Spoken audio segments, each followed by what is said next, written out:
Yang balik di propaganda program sepak bola. Betul kan? Mantap sekali. Kalika kan tahu ya, Zinedine Zidane. Betul. Nah, Bukan yang bisa nyanyi. Bukan yang Zidane. Beda. Jadi kan ada cerita kalau di final Piala Dunia 2006 itu harusnya jadi kesan baik buat Zidane gitu. Karena itu tuh terakhir kali dirinya menggunakan seragam timnas Prancis. Alias mau pensiun ya. Tidak hanya itu, setelah peluit panjang di Olympia Stadion, Zizou juga akan meninggalkan statusnya sebagai pemain sepak bola. Gantung sepatu. Ia jelas ingin mengakhirinya dengan baik dan trofi Piala Dunia 2006 menjadi target. Setelah pada 98 dia sudah memberikan yang pertama untuk negaranya itu Prancis. Nah, sang maestro itu membuka keunggulan melalui penaltinya pada menit ke-7. Tendangan Panenka yang dilakukan sebenarnya nyaris tidak membuahkan gol. Nah, beruntung bola melewati garis setelah sempat membentur mistar. Mantul dulu ya. Dan 12 menit kemudian Italia ini membalas melalui sundulan Marco Materazzi. Memanfaatkan sepak pojok dari Andrea Pirlo. Nah, skor 1-1 bertahan hingga akhir pertandingan. Nah, perpanjangan waktu 30 menit juga tidak menghasilkan gol. Nah, hingga pemenang harus ditentukan lewat adu penalti. Ya, adu penalti. Masa adu bagong? Iya. Tiba-tiba jadi bawa bagong ke lapangan. Di rumah saya waktu itu masih sempat ada loh adu bagong. Bola? Sama saya kira adu bagong tapi main bola. Tapi ternyata itu tuh bukan bagong diaduin deh kalau nggak salah. Bukan, itu kan sama anjing. Sama anjing, iya. Enggak, ini bukan anjing. Iya, ya orang. Tapi emang sama bagong dikejar-kejar anjing. Sama anjing, betul. Ya. Dan itu tuh kan babi hutan ya. Babi hutan. Ngeri itu sebenarnya.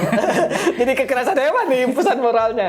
Nah, adu penalti yang akhirnya membuahkan kemenangan bagi Italia. Italia kemudian menjadi juara setelah menang dengan skor 5-3. Pada akhirnya Piala Dunia 2006 dikenang lebih dari sekadar keberhasilan Italia jadi juara atau Prancis yang gagal meraih trofi kedua. Betul. Karena Piala Dunia 2006 malah dikenang sebagai kegagalan seorang Zidane menutup karirnya dengan manis. Betul. Harapan akan adanya perpisahan yang manis justru berakhir tragis. Pada menit ke-110, Zidane berjalan dengan gontak. Waduh. Sambil melepas aksesoris di lengannya, ia berjalan melewati trofi Piala Dunia yang sebenarnya bisa saja ia rampok. Dia tiba-tiba lari. Ya kalau mau trofi Piala Dunia mah santai aja.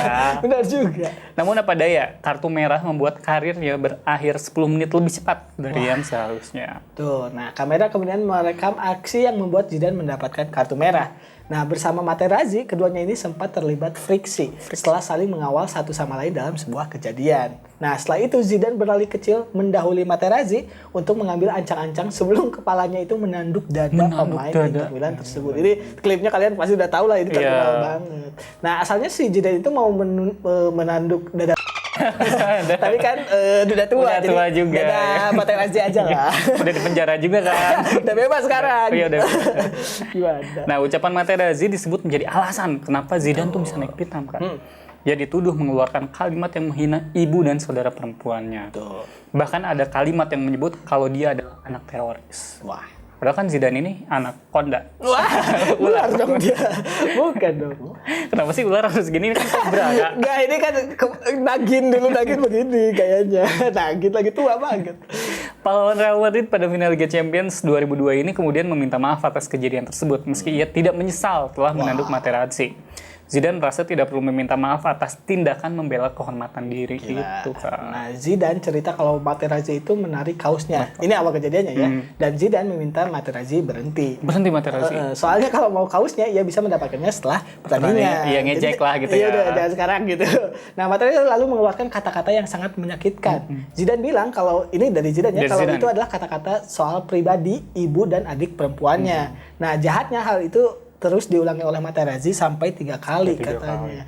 Nah, Zidane akhirnya meminta maaf karena banyak anak-anak yang menyaksikan pertandingan itu. Tidak bagus dicontoh lah. Betul, ia tidak menyesali karena jadi ia meminta maafnya bukan karena tindakannya, tapi ya pengaruhnya buruk. Pengaruhnya mungkin buruk, tapi ia tidak menyesal karena kalau ia menyesal maka ia membenarkan apa yang dikatakan oleh si Materazzi. Materazzi tentu saja menolak anggapan tersebut. Wow. Ia berkilah kalau tidak pernah mengucapkan apapun yang menyakiti ibunya karena ibu Materazzi sendiri sudah meninggal saat ia masih remaja. Apalagi menghina ibu orang lain lah gitu ya dengan sebutan teroris.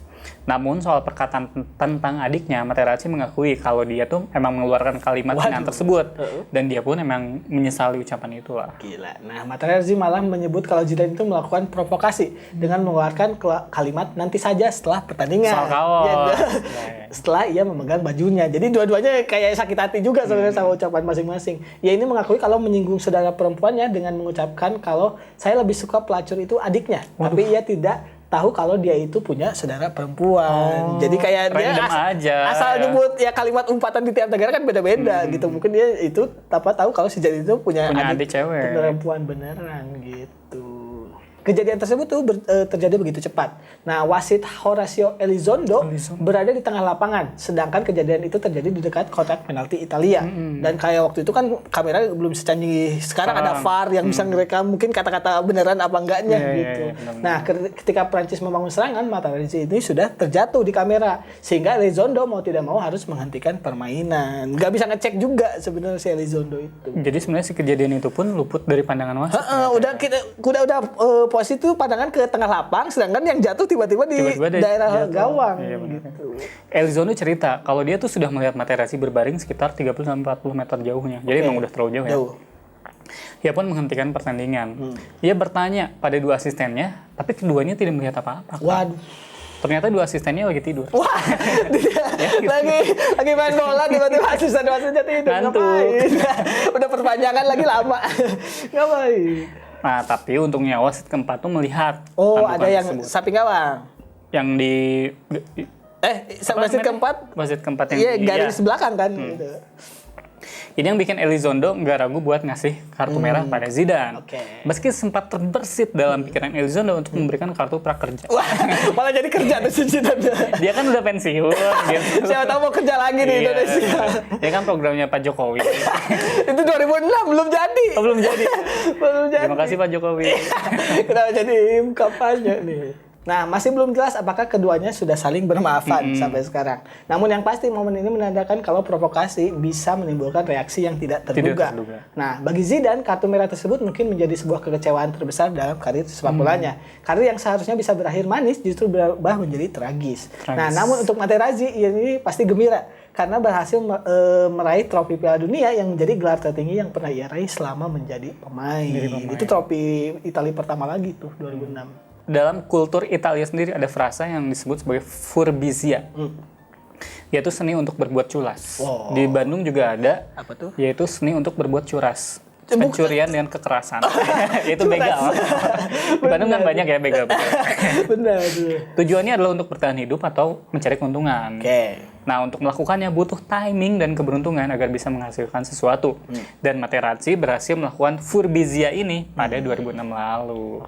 Jadi dia memanfaatkan provokasi yang dilakukan kepada Zidane.